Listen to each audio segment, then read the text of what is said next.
course of human events, it becomes necessary for one people to dissolve the political bands which have connected them with another, and to assume among the powers of the earth the separate and equal station to which the laws of nature and of nature's God entitle them. A decent respect to the opinions of mankind requires that they should declare the causes which impel them to the separation. We hold these truths to be self-evident, that all men are created equal, that they are endowed by their Creator with certain unalienable rights, that among these are life, liberty, and the pursuit of happiness. That to secure these rights, governments are instituted among men, deriving their just powers from the consent of the governed. That whenever any form of government becomes destructive of these ends, it is the right of the people to alter or to abolish it, and to institute new government, laying its foundation on such principles and organizing its powers in such form as to them shall seem most likely to affect their safety and happiness. Prudence indeed will dictate that governments long established should not be changed for light and transient causes, and accordingly all experience hath shown that mankind are more disposed to suffer, while evils are sufferable, than to right themselves by abolishing the forms to which they are accustomed.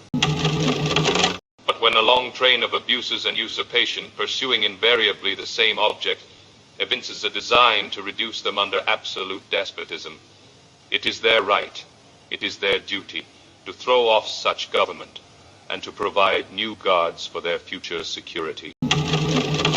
Such has been the patient sufferance of these colonies, and such is now the necessity which constrains them to alter their former systems of government. The history of the present King of Great Britain is a history of repeated injuries and usurpations, all having in direct object the establishment of an absolute tyranny over these states. To prove this, let facts be submitted to a candid world. He has refused his assent to laws, the most wholesome and necessary for the public good. He has forbidden his governors to pass laws of immediate and pressing importance, unless suspended in their operation till his assent should be obtained. And when so suspended, he has utterly neglected to attend to them. He has refused to pass other laws for the accommodation of large districts of people, unless those people would relinquish the right of representation in the legislature, a right inestimable to them and formidable to tyrants only. He has called together legislative bodies at places unusual, uncomfortable, and distant from the depository of their public records, for the sole purpose of fatiguing them into compliance with his measures. He has dissolved representative houses repeatedly for opposing with manly firmness his invasions on the rights of the people. He has refused for a long time after such dissolutions to cause others to be elected, whereby the legislative powers, incapable of annihilation, have returned to the people at large for their exercise, the state remaining in the meantime exposed to all the dangers of invasion from without and convulsions within. He has endeavored to prevent the population of these states, for that purpose obstructing the laws for naturalization of foreigners, refusing to pass others to encourage their migrations hither, and raising the conditions of new appropriations of lands. He has obstructed the administration of justice by refusing his assent to laws for establishing judiciary powers. He has made judges dependent on his will alone for the tenure of their offices and the amount and payment of their salaries. He has erected a multitude of new offices and sent hither swarms of officers to harass our people and eat out their substance. He has kept among us in times of peace standing armies without the consent of our legislatures. He has effected to render the military independent of and superior to the civil power.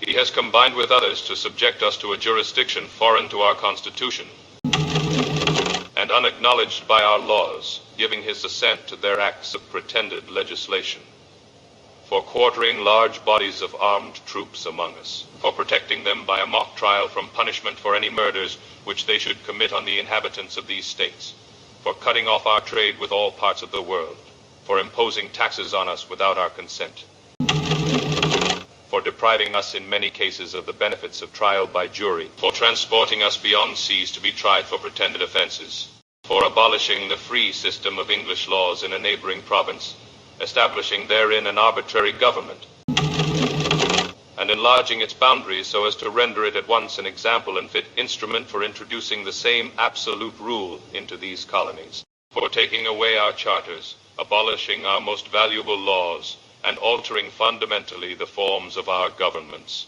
for suspending our own legislatures, and declaring themselves invested with power to legislate for us in all cases whatsoever.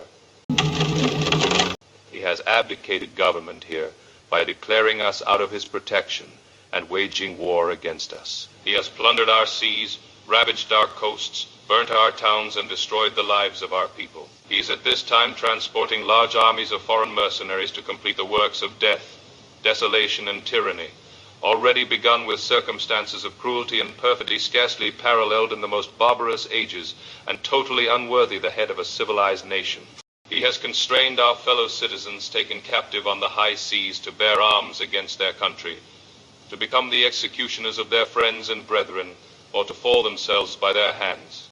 He has excited domestic insurrections amongst us, and has endeavored to bring on the inhabitants of our frontiers, the merciless Indian savages, whose known rule of warfare is an undistinguished destruction of all ages, sexes, and conditions. In every stage of these oppressions we have petitioned for redress in the most humble terms. Our repeated petitions have been answered only by repeated injury. A prince whose character is thus marked by every act which may define a tyrant is unfit to be the ruler of a free people, nor have we been wanting in attentions to our British brethren.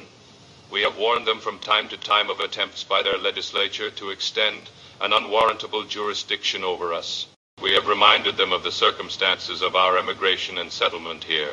We have appealed to their native justice and magnanimity, and we have conjured them by the ties of our common kindred to disavow these usurpations, which would inevitably interrupt our connections and correspondence. They too have been deaf to the voice of justice and of consanguinity. We must therefore acquiesce in the necessity which denounces our separation, and hold them as we hold the rest of mankind, enemies in war, in peace friends. We, therefore, the representatives of the United States of America, in General Congress, assembled, appealing to the Supreme Judge of the world for the rectitude of our intentions, do, in the name and by authority of the good people of these colonies, solemnly publish and declare that these united colonies are, and of right, ought to be free and independent states, that they are absolved from all allegiance to the British Crown, and that all political connection between them and the state of Great Britain is and ought to be totally dissolved, and that as free and independent states, they have full power to levy war, conclude peace, contract alliances, establish commerce, and to do all other acts and things which independent states may of right do. And for the support of this declaration, with a firm reliance on the protection of divine providence, we mutually pledge to each other our lives, our fortunes, and our sacred honor. As we celebrate 250 years, we want to thank all our active service members and first responders for their service and commitment to protecting and keeping us safe every day.